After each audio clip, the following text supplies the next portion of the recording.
जय Shri Ganesh. Hello guys, welcome back cute family blog. आप सब खुश होंगे आशा करती हूँ। तो गाइस, आज दिन की शुरुआत हो गई अपने कड़ी पत्ते के पेड़ से। तो यहाँ पे मैं पौधे से थोड़ी सी इनकी ब्रांचेस जो है वो मैं अलग कर रही हूँ, क्योंकि ये काफ़ी ज़्यादा ग्रोथ नहीं कर रहा है जितना मेरे को चाहिए, जो मैं सोच रही हूँ। क्योंकि कहते हैं ऊपर की जो ब्रांचेस होती है इनको अगर आप रिमूव कर देते हैं तो इसकी ग्रोथ जो है वो काफ़ी अच्छी चलती है।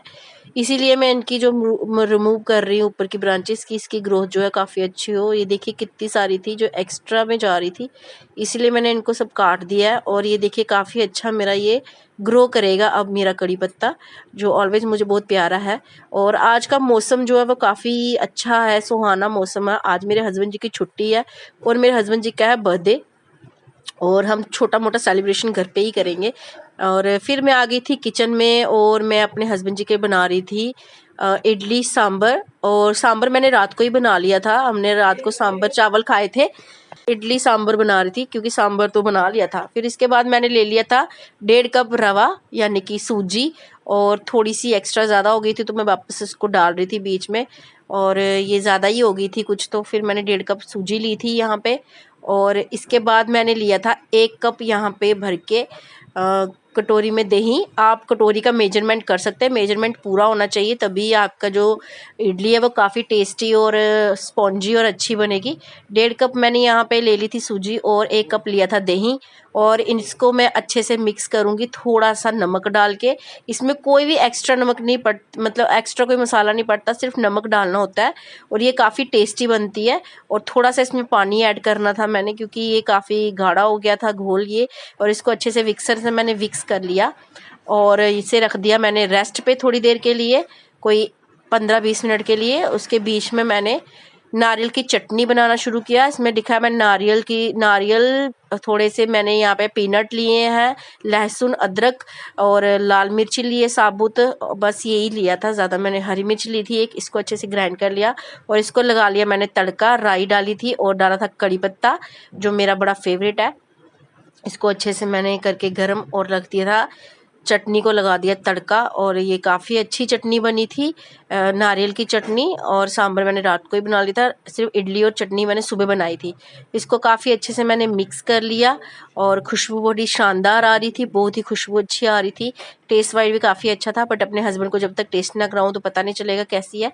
तो वैसे वही पहले टेस्ट करेंगी क्योंकि वो बर्थडे बॉय है। तो आज ये बना ली थी और ये था सांभर जो मैंने रात को ही रेडी कर लिया था, सुबह गर्म कर रही थी मैं।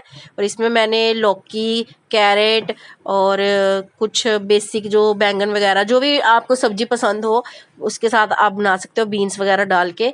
तो मैंने थोड़ी थोड़ी सारी सब्जियां डाली थी। अगर आप बिल्कुल प्याज टमाटर के साथ बनाना चाहे तो आप वैसे भी बना सकते हो, कोई ज़रूरी नहीं है या कि आप ज़्यादा ले लो। और इसके बाद मैंने यहाँ पे चढ़ा दी थी कढ़ाई स्टीम करने के लिए अपनी दोनों इडलियाँ। मैं ज़्यादा क्वांटिटी में चाहती थी जल्दी बन जाए और ज़्यादा क्वांटिटी में बन जाए, इसीलिए मैंने दो दो डाली हुई थी। और इसीलिए, और देखिए यहाँ पे मेरी इडली जो है थोड़ी सी अच्छी स्टीम हो गई थी। और एक साइड मैंने यहाँ पे कटोरियों में डाली थी, दूसरे साइड मैंने वो मेकर में डाला हुआ था, इडली मेकर में। और अभी मेरी इडली थोड़ी कच्ची थी इसलिए वो चाकू से लग के आ रही थी। अगर ये बिल्कुल साफ़ निकलेगा तो समझो आपकी इडली बन गई है। देखिए कितनी अच्छी स्पॉन्जी और सॉफ्ट बनी थी। ये छोटे छोटे सांचों में डाली हुई थी इडली मेकर में, इसलिए ये छोटी इडली बनी थी और दूसरी बड़ी वाली इडली बनी थी। उसके बाद मैंने अच्छे से रेडी कर लिया था इन इडलियों को और साथ में मैंने नेक्स्ट बैटर जो बैच था वो भी कर लिया कंप्लीट। यहाँ पे मैंने डाल दी थी इडली, परोस दी थी सुबह ब्रेकफास्ट के लिए। ये था सांभर और इडली और नारियल की चटनी। और सबसे पहले मैंने डाल के दी मेरे हस्बैंड जी ने माही को, क्योंकि उसको इडली सांभर बहुत पसंद है, मेरे हस्बैंड जी को भी बहुत पसंद है। तो मैंने सोचा आज सब कुछ उनकी पसंद का ही मैं बनाऊंगी। और फिर सबसे पहले माही ने खाई और माही कह रही थी डैडा मुझे ज़्यादा दे दो। उन्होंने कहा पहले थोड़ा सा खा के टेस्ट करके देख तू। बट सबसे ज़्यादा इडली हमारे घर में माही ने ही खाई थी और माही खाती है क्योंकि उसको बहुत पसंद है। और काफ़ी गर्म था सांभर, तो उसके पापा उसको बोलते धीरे से खा, आराम से खा, मुँह मत जला लेना। और फिर माही ने टेस्ट करके बताया कि कैसी बनी है। यहाँ पे टेस्ट कर रही है ये और कह रही थी मम्मा बहुत टेस्ट बनी थी, काफ़ी अच्छी बनी थी। अब मैंने तो अभी टेस्ट की नहीं थी, अब यही बोल रहे थे अच्छी बनी है, तो शायद अच्छी बनी होगी। मैंने तो बाद में टेस्ट की थी तो काफ़ी अच्छी बनी हुई थी।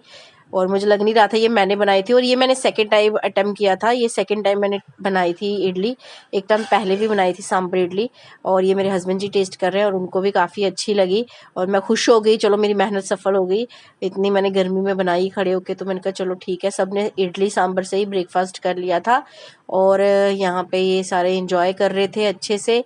और फिर शाम को थोड़ी देर के बाद मेरे हस्बैंड जो मैं थोड़ा सा छेड़ रही थी यहाँ पे, और फिर उसके बाद माही ने और माही के पापा बातें शातें कर रहे थे, कह रहे थे पापा ज़्यादा इडली खा लेंगे। मैंने कहा आप सबके लिए बनाई, और मैंने और भी काफ़ी सारी बनाई थी इडली।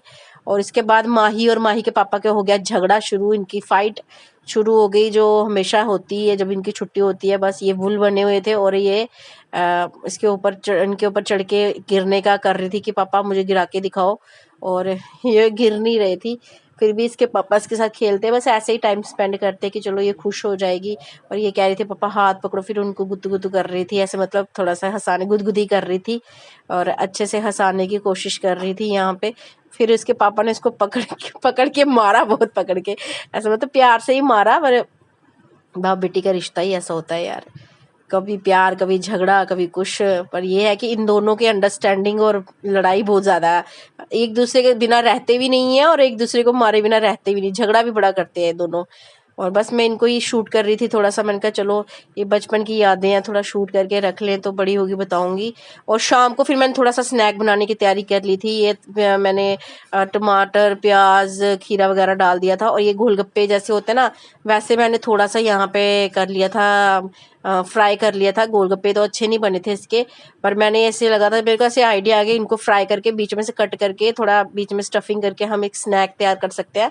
तो ये देखिए मैं इसको फ्राई कर रही हूँ अच्छे से, बस बॉल जैसे बड़े बड़े बन रहे थे। तो फिर इसके बाद मैंने इसको अच्छे से की कर ली कटिंग, और यहाँ मसाले वगैरह डाल के मैंने अच्छे से एक मसाला बना लिया था, ड्रेसिंग वगैरह इसमें ऐड कर दी, ऊपर से दही डाल दिया था थोड़ा सा मैंने, और फिर मैंने पुदीना वगैरह सब ऐड कर लिया था। और ये मैंने 2 प्लेट बनाई थी, मैंने कहा ज़्यादा बनेंगे तो अच्छा होगा। चाय बनाई थी साथ में, हस्बैंड जी ने टेस्ट किया, उनको काफ़ी अच्छा लगा, कहते हैं आज तो बड़ा कुछ अच्छा अच्छा बना रही है, क्या बात है। मैंने कहा आपका बर्थडे है ना, सब कुछ अच्छा अच्छा ही बनना चाहिए। तो बस यहाँ पे इन्होंने ये फिर दोनों रुके नहीं बाप बेटी, और इनको फिर थोड़ा सा और टेस्टी बनाना था, और इन्होंने आलू भुजिया डाला बीच में। एक्सपेरिमेंट तो बड़ा करते हैं दोनों बाप बेटी, देखो कैसे ड्रामे इनके दोनों के शुरू हो गए हैं। और पीछे मैं बैठ के देख रही थी कि मेरे को भी कोई पूछे आपने खाना नहीं, पर इन्होंने पूछा ही नहीं, मैंने खुद ही खा लिया, एक अच्छा बना था। और ये देखो बीच में माही आलू भुजिया ऐड कर रही थी, क्योंकि उसको आलू भुजिया के साथ ज़्यादा अच्छा लग रहा था, और मेरे को भी, मैंने भी टेस्ट किया, एक अच्छा लग रहा था। मेरा वाला टूट ही गया। और शाम को फिर हमने डिनर वगैरह बनाया, और फिर मैंने ये पेस्ट्री वगैरह लाई थी। मेरे हस्बैंड कह रहे केक मत लाना, ज़्यादा पैसे वेस्ट करने की ज़रूरत नहीं है, थोड़ा बहुत ही हम खा लेंगे, और केक मेरे हस्बैंड जी को पसंद भी नहीं है। तो मैंने कहा चलो इस बार पेस्ट्री काट लेते हैं, हर बार केक काटते हैं। तो फिर हमने बस ये छोटी सी पेस्ट्री लाई थी, तो छोटा सा सेलिब्रेशन कर लिया हम दोनों तीनों ने मिलके। और रात को हमने चिकन बनाया था, चावल बनाए थे हस्बैंड जी के पसंद का, बटर चिकन और चावल, और साथ में हम देखिए मुँह मीठा कराया और विशेष मांगी कि हम हमेशा साथ रहें, खुश रहें और एक दूसरे की केयर करते रहें, और भगवान जी से। और बस गाइस ऐसे ही हमारे दिन की शुरुआत हुई, और यहाँ ब्लॉग का एंड हो गया। हस्बैंड जी से बोल रही थी कुछ बोल लो, पर वो बोले नहीं कुछ भी। और बस गाइस ऐसे ही अपने परिवार और अपना ख्याल रखें। Love you guys. हमारी वीडियो को लाइक कमेंट शेयर